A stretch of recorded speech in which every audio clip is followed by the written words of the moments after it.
stuff too early, people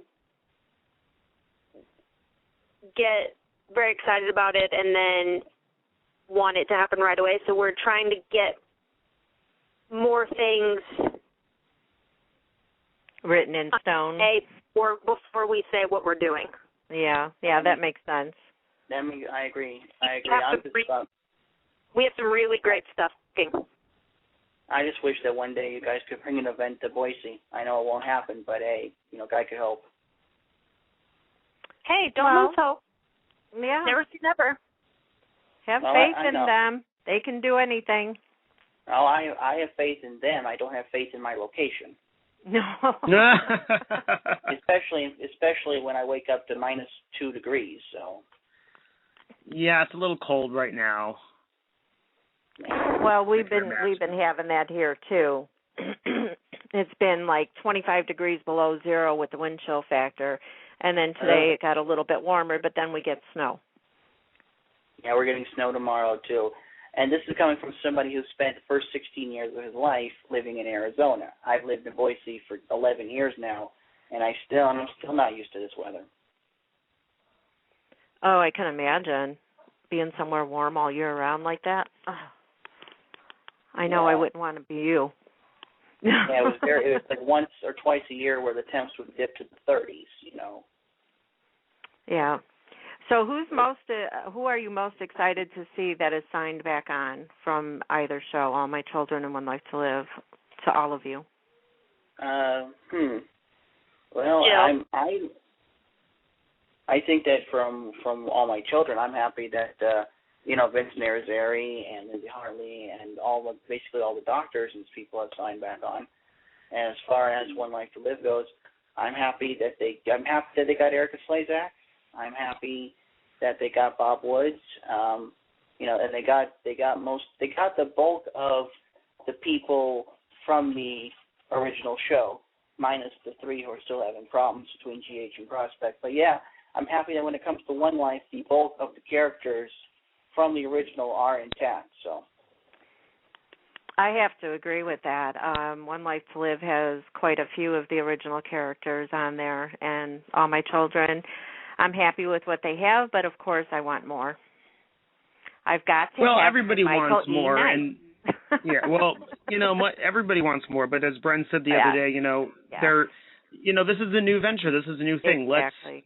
Let's have them prove themselves first, and then, hopefully they can beef up the cast in months ahead. But, they're only doing... Go ahead, sorry. No, I was just echoing what you said. Just, let them do their thing and let them, figure this all out, and then hopefully they can start beefing up their casts. And,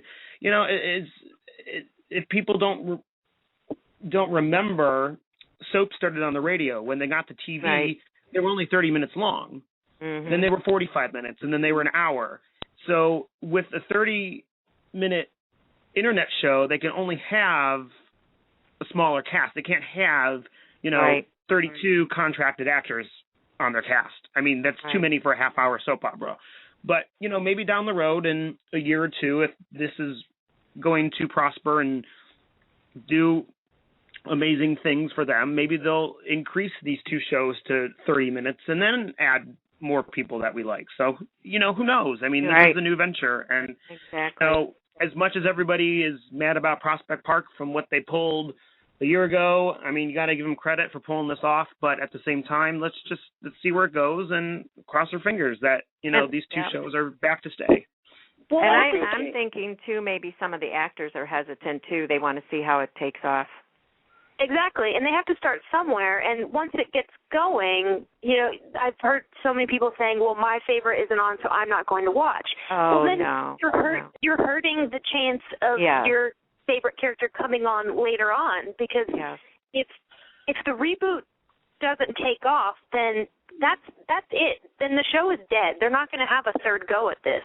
Right. So support the show, get the viewership up, then they'll be able to bring on more people later on. Exactly. I think the other thing that people are kind of getting leery about from what I've been reading is that One Life and AMC, from what I understand, Prospect wants them to take on a quote-unquote more edgier tone. Now, that word has a lot of connotations. That word has a lot of different meanings. Some are fearful that because this is going to be on the Internet, where it's not regulated by the FCC, that it's going to be nothing different than what you'd find on HBO, more profanity, more sex, more violence, more stuff like that. What I've read is that they're going to try to aim it for an audience they find more on cable. So it would be, yes, there'd be an increase in those elements, but it wouldn't be as extreme as what you'd find on HBO. I think it would be what you find on a cable channel, like an FX or a TNT or something like that. Right. So I think that would that's what's making some of the older fans, the real diehards and hards, more leery to support this project. Right, and I cannot see them going to the extreme of porn, you know what I mean? Because they'll be able to say, some swear words or something, and I'm sure it's not going to be a bunch of F-bombs dropping all over the place, but, give it a chance again, too, not only with just the few actors that they have, but see what kind of storylines they come up with, see how it goes. I agree. I agree. And it's like what Jason said. People are still there are some like me who are still burned by what happened with Prospect a year ago. Mm-hmm. So I'll give the Devils their due. I'll give them their due. They are going a lot farther now than they did last time. But I'm still hesitant, and I won't lie and say that I don't think that there's a part of me that's waiting for the other shoe to drop and for all me this too. smoke. Me too. And it's all from being burned, like you said. I want to believe this. I want to believe this will happen. And, and to also echo what Dom said, this is a new venture for them. Mm-hmm. There's no FCC to answer to on the Internet. Right. You can do anything on the Internet. And there's so much stuff that shouldn't be on the Internet that's on the Internet. So, these shows can go anywhere. So maybe we'll see, a first same-sex scene. You never know. And I wouldn't be surprised at all. Yeah, this is where they ought to get, in One Life's case, they really ought to get Catherine Hicklin so we can finally see Lindsay and Nora like they should have been, damn it. You're too funny. Well, Dawn's show is over with, so she's rejoined us. Hello, Dawn. Hello, everyone. How is everyone? Hi, Dawn. Hello. Hi, Dom, Jason, and Bryn. Hello. Hello, Dawn. Dawn has rejoined the party. I know, and guys, I'm sorry I had to break away. I had a show at 8:30 that was 30 minutes, and so I was scratching pants saying, I'm coming. So anyway, here I am. I was hoping you guys would still be on when I got through, so thanks. I'm glad you're still here. And thanks to Michael-Damian, and I won a free song from him. Oh, you did? That's awesome. Yeah, I missed that. He posed a question, what was the song he sung on American Bandstand in 1986? And I went to the YouTube page and I put in the song. She did it, and I did it, and won a free song. Well, congratulations. I know that's exciting.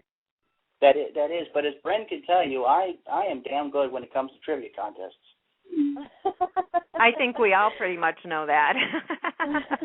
Yes, Dom, you really amaze me with your trivia. You really do. I mean, I can't hardly remember what happened 30 minutes ago almost sometimes. So just the things that you remember and your trivia is it's amazing.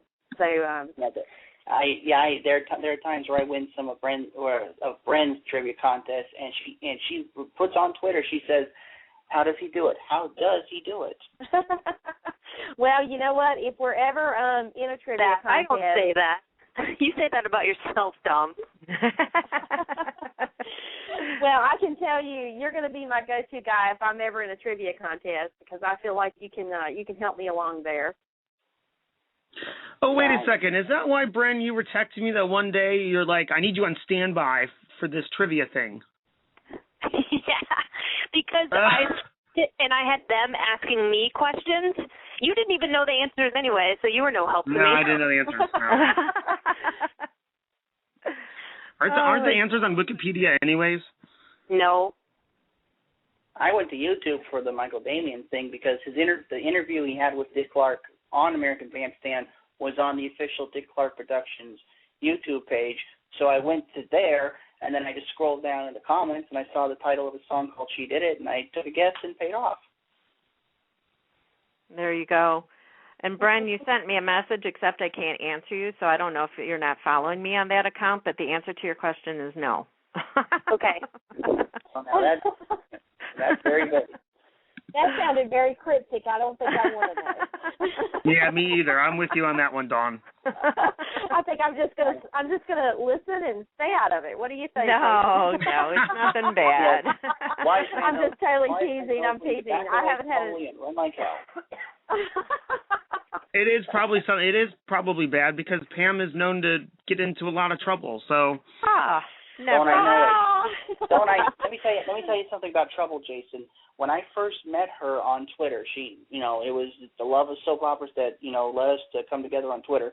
When I first met her, she had this running gag for about 8 months where she was the mistress of a stable of soap opera hunks, and she used to paint all these pictures of them walking around in assless chaps and leather, and it was all sorts of fun. Hey, it wasn't only me. There was a lot of people involved, and you were one of them. I never said I'm not going to deny it, but yes, we're all very mischievous people. Excuse me. Well, yeah, it was fun. I don't know what I missed in the time that I was gone from the show, but I bet. But I wanted to take a moment to congratulate you, Pam, on your milestone achievement of 500,000 plus listeners. Gosh, we're well over that now. But thank you for all you've done to bring some of the best guests on for the listeners and for letting me be a part of this. And it's just been so much fun. It's hard to believe it's only been 10 weeks. We've had a blast, but thank you so much to you for all that you do and for all your brainstorming and, waking me up in the middle of the night when my Skype alert goes off on my phone, to give me some latest, greatest, oh gosh, idea or piece of information, because it can't wait till morning. But I think the listening audience needs to know that Pam is a night owl, and I'm up during the day, and she's up during the day, but it's funny because she stays up way later than I do.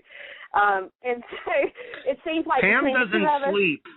I don't think she does either. No. But I think between the two of us, it's kind of a 24/7 kind of ongoing collaboration here. So when you're sleeping in while I'm working, I'm getting things done and your phone's going off. So it's kind of like we kind of go back and forth. But it's been a great 10 weeks, and I am so excited to see what is going to happen over the next 10 and the next 10 after that. And with some of the guests we've got coming, it's just awesome. And this is our turn to tease. Wait till you see who we have coming.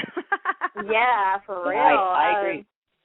I agree with what Dawn said. I am actually, for those who don't know, an official sub-host for Take Two Radio, which means that if, God forbid, one of these two is out of commission, then I would come in and fill in for them. God forbid what happens if both of them are out. We either cancel the show or you hear me ramble for 2 hours, and God knows you don't need that. But the point I'm trying to make is from the ashes of some very, very unpleasant circumstances, you led to something very wonderful. And I just wanted to echo what Dawn said, Pam, and congratulate you on reaching 500,000 listens. And here's to 500,000 more. Thank you so much. Thank you. And thank you also to Jason and Bran for your support. And we love what you do for the soap world and for soap fans. I mean, gosh, people, if we didn't have you, I mean, you're able to bring the soap stars to the fans in a whole completely different way beyond what Pam and I could ever do. And I think what you guys do is just absolutely awesome. Well, thank you very much. We appreciate your support for helping us. I mean, if it wasn't for Pam retweeting every hour on the hour, we wouldn't have half of the subscribers that we do for our newsletter. So I thank you for that one. You're welcome. But you guys are awesome. And you know what? And I have to say on the record that this radio team is